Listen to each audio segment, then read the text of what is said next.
Dear students, welcome back to Biology Forum classes once again. This is the only platform where you can get information-rich, concise and concept-based videos on life science. Our classes cater students starting from higher secondary medical aspirants, and we also cover syllabus of various competitive examinations as well. In today's class, we will be going to study about the hormone chapter, the hypothalamus and pituitary gland and its position, its structure, anatomy and the main hormones secreted from those glands which will act on our body for various purposes. So, without further delay, let's begin today's class. Let's begin with the hypothalamus and pituitary gland. Okay, you can see I have drawn a simplified picture of hypothalamus and pituitary over here. As you can see, this is the hypothalamus. From hypothalamus, anterior and posterior pituitary are hanged by a small tissue which is called infundibula. If we see from this side, this is the anterior pituitary or adenohypophysis, and behind this is the posterior pituitary or neurohypophysis. Why posterior pituitary is called neurohypophysis? Because it is regulated by the neurons from the hypothalamus. That is why it is called neurohypophysis, and hypophysis means it is emerged from the hypothalamus gland.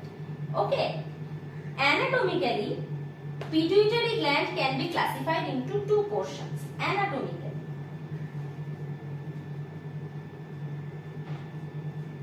Anterior pituitary and posterior pituitary, adenohypophysis and neurohypophysis.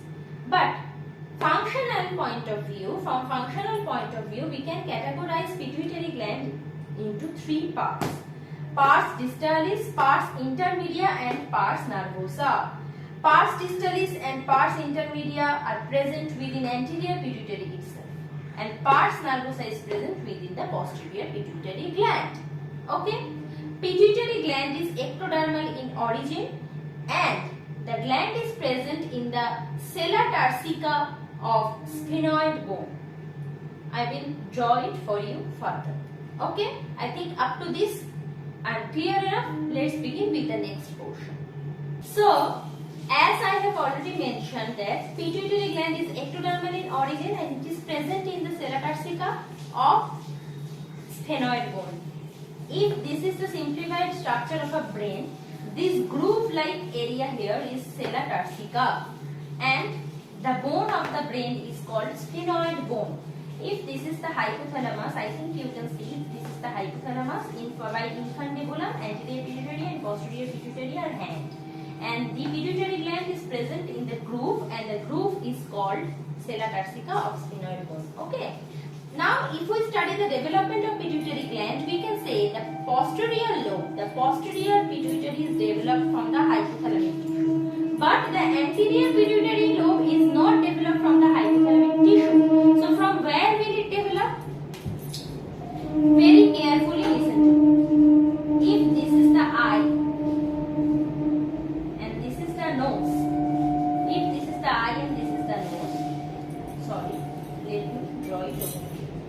If this is the eye and this is the nose, I am very bad at drawing, please bear with me. In between eye and nose, from the floor of the pharynx, nasopharynx I can say, a membrane developed. And this continues to develop and convert into a pouch, and from that pouch anterior pituitary developed. This is nasopharynx, nasopharyngeal tissue, nasopharyngeal membrane.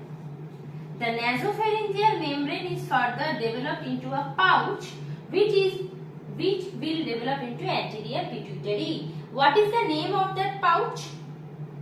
The name of that pouch is Rathke's pouch.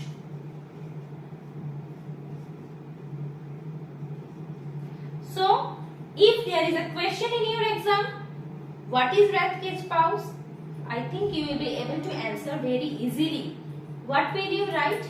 You will write that from the nasopharynx, a membrane developed which is called nasopharyngeal membrane, and the membrane further developed into a pouch-like structure, and from that only anterior pituitary will develop. What this pouch name is Rathke's pouch. Okay, so anterior pituitary is not developed from the hypothalamic tissue, but the posterior pituitary was. Okay. Further, if we study the development of pituitary, the embryonic stage. In the embryonic stage, there is not only the two glands present, but there are three lobes: anterior lobe, middle lobe, and posterior lobe of pituitary gland. In the embryonic stage, as the embryo develops, the middle lobe will get fused with the anterior lobe. The middle lobe will get fused with the anterior lobe and form only two lobes of the pituitary in the adult, in the newborn child, we can say, and called the anterior pituitary and posterior pituitary. Form the anterior pituitary and the posterior pituitary. So in embryonic stage, no, there are not two but three lobes: anterior, middle, and posterior. With time, as the embryo developed into a child, the middle lobe of pituitary will get fused with the anterior lobe and form two lobes or two glands or parts of pituitary only. Okay. Now,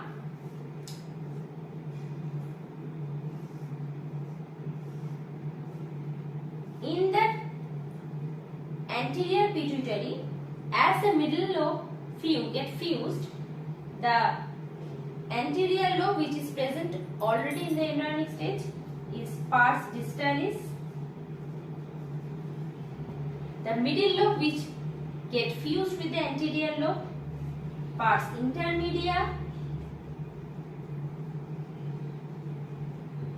and the posterior lobe, which is already being present in the posterior pituitary, is pars nervosa at present. Okay, I think up to this I am clear enough to you the structure and development of hypothalamus and pituitary gland. Okay, let's begin with the next section of class. So let's begin with this section.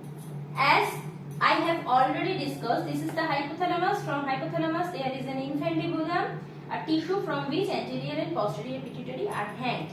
Now study or look into the picture very in detail. These are the neurons present in the hypothalamus. These also called neurosecretory cells. What is called neurosecretory cells. So there are two types of neurons: neurotransmitter and neurosecretory cells. Neurotransmitters are those who pour the chemical into the synaptic cleft, okay, like acetylcholine. And neurosecretory cells are those cells who pour the chemical not in the synaptic cleft but within the cells. That is why these are called neurosecretory cells. The neurons are called neurosecretory cells, which are present in the hypothalamus. Okay. Now, suppose this is the artery. The hypothalamus and pituitary is gland.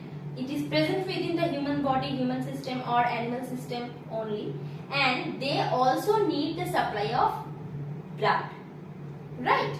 As other parts of our body need the supply of blood for oxygen and carbon dioxide intake, oxygen release and carbon dioxide uptake, like so hypothalamus and pituitary gland also need the same system.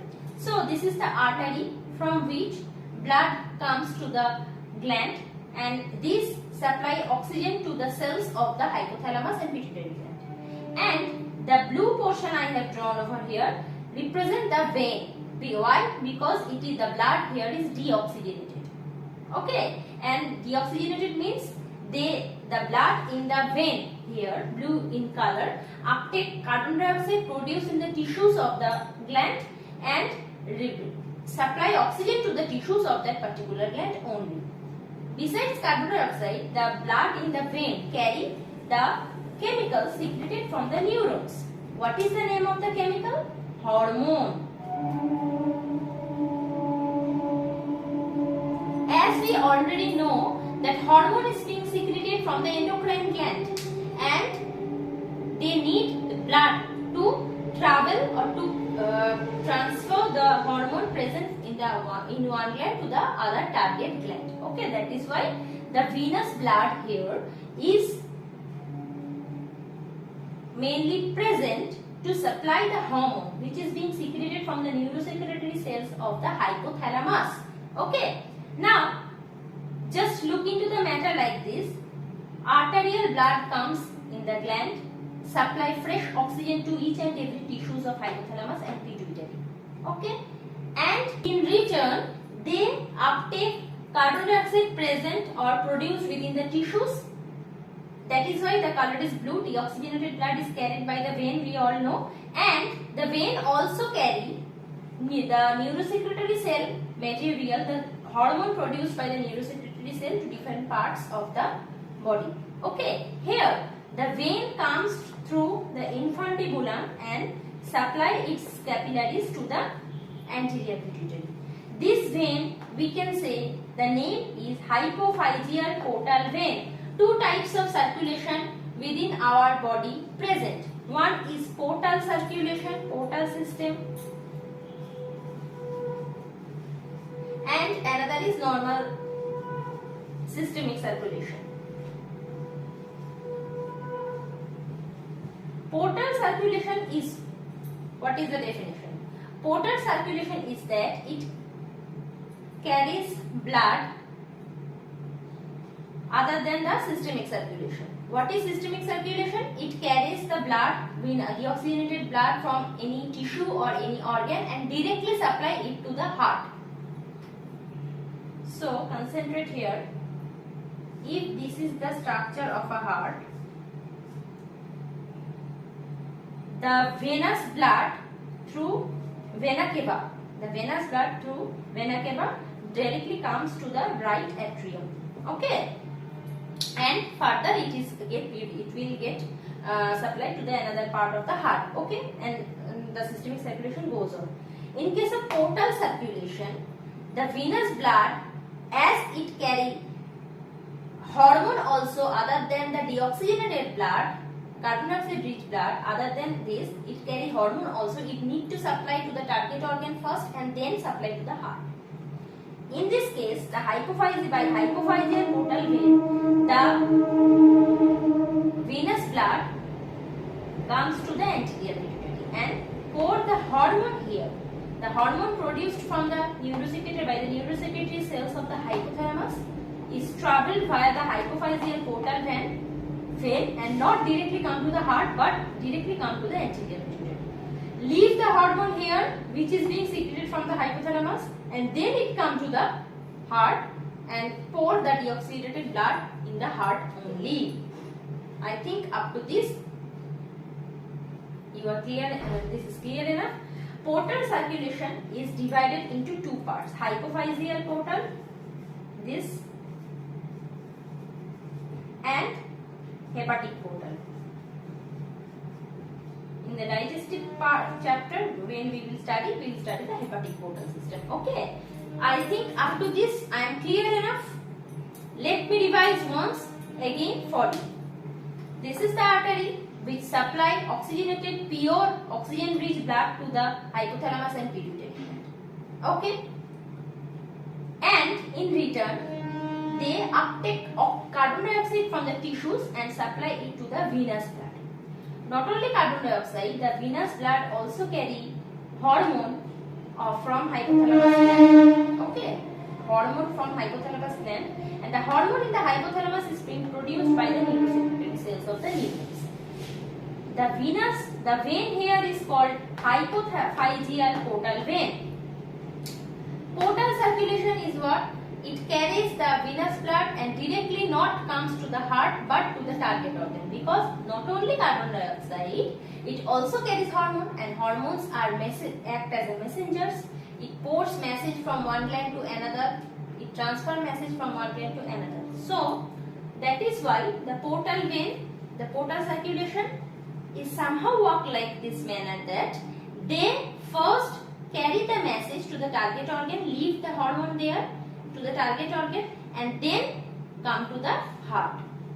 Okay, other than portal vein circulation, systemic circulation, what it does, it directly carries the deoxygenated blood through the vena cava to the right atrium of the heart, and further process will be going inside the heart.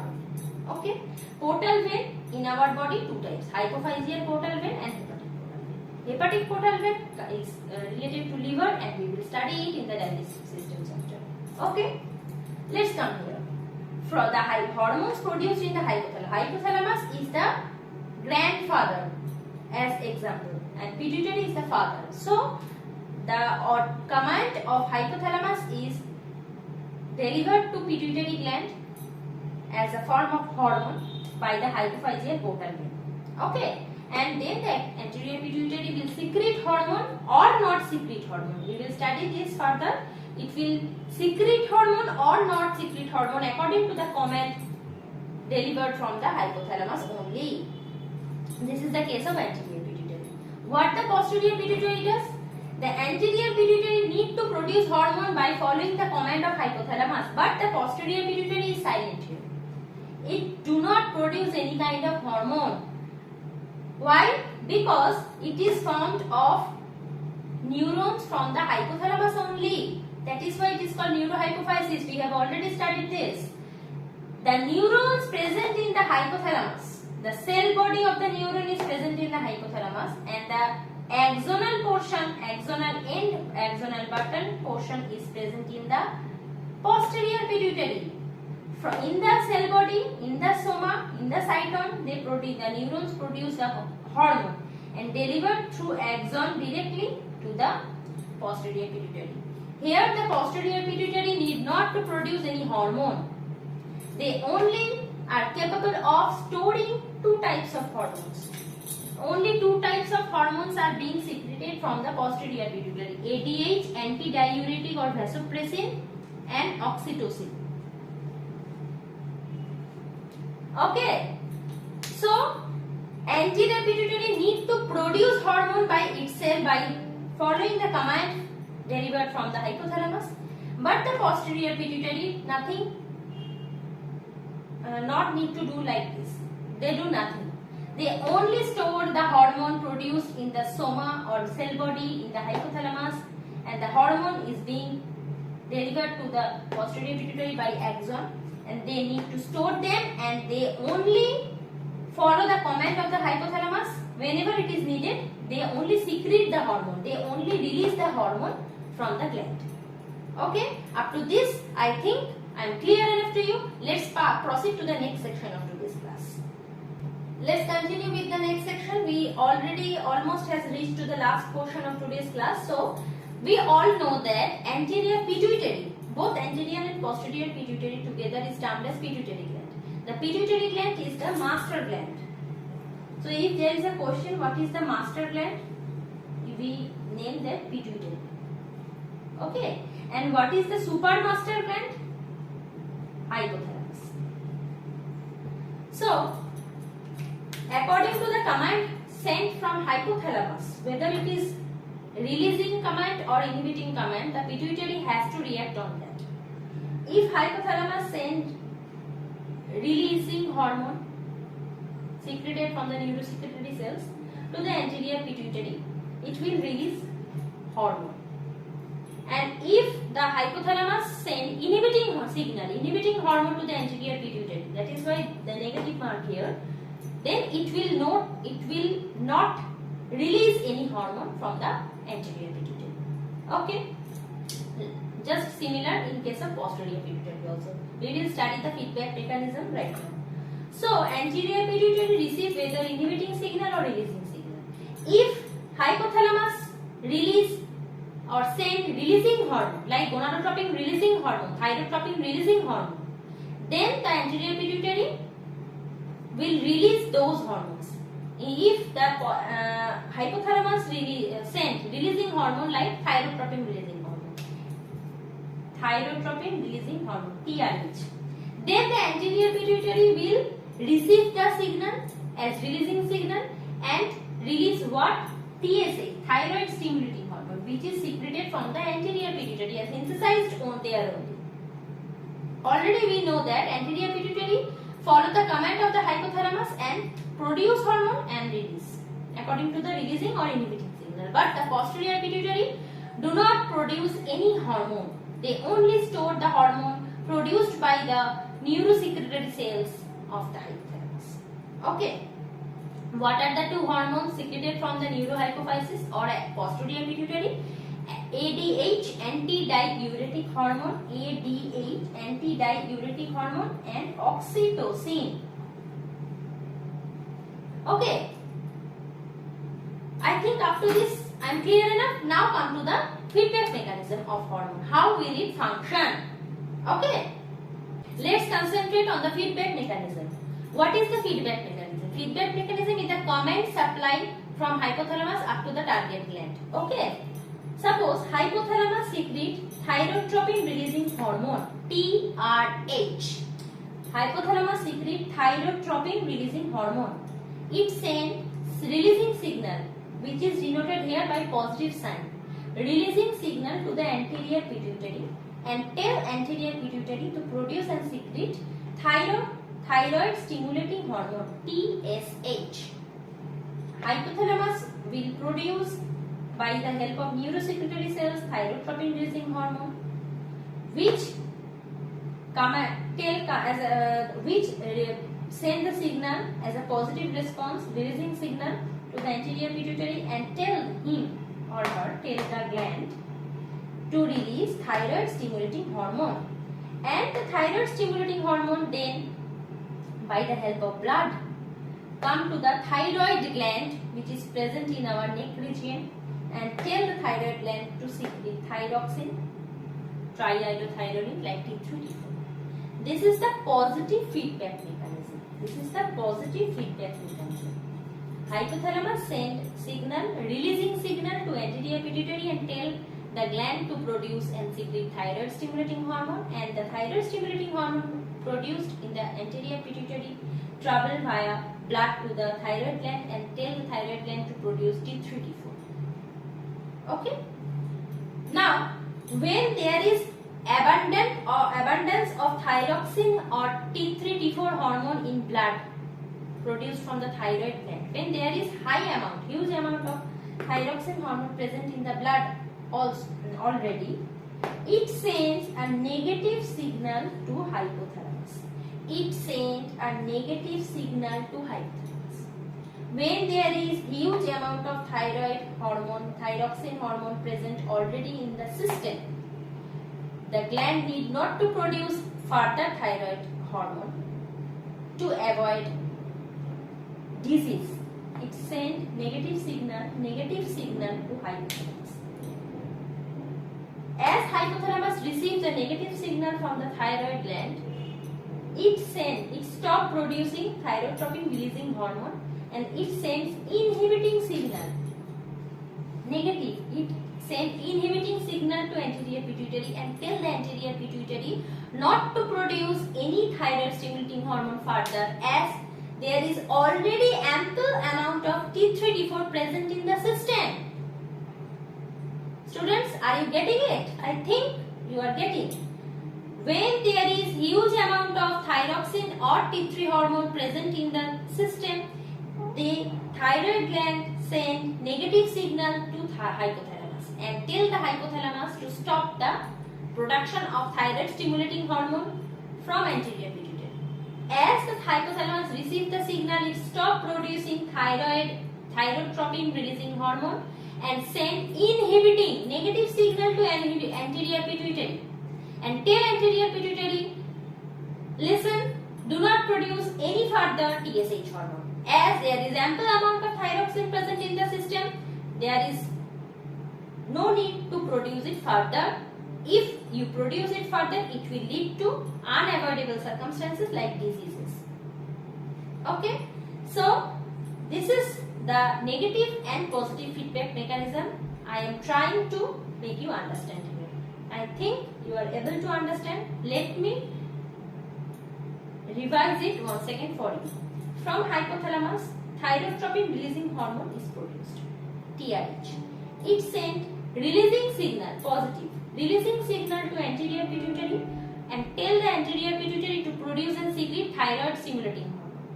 The thyroid stimulating hormone will further send positive signal to thyroid gland to produce T3 and T4. This is the positive feedback mechanism. When there is huge amount of thyroxine already present in the system, the gland need not to produce anymore. Then the thyroid gland send negative inhibiting signal to hypothalamus and tell the hypothalamus to send command to anterior pituitary to stop producing TSH. Likewise, hypothalamus stop producing thyrotropin releasing hormone and send negative inhibiting signal to the anterior pituitary. As a result, anterior pituitary stop producing TSH and further production of thyroxine and T3 stops. Okay, this is the positive and negative feedback mechanism I am trying to correlate here to make you understand in a better way. Okay, I think you are able to understand this. Another information, whenever you see tropin,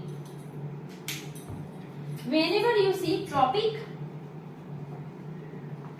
or tropic, it is related to anterior pituitary hormone. Okay, I think today we are closing the class with this.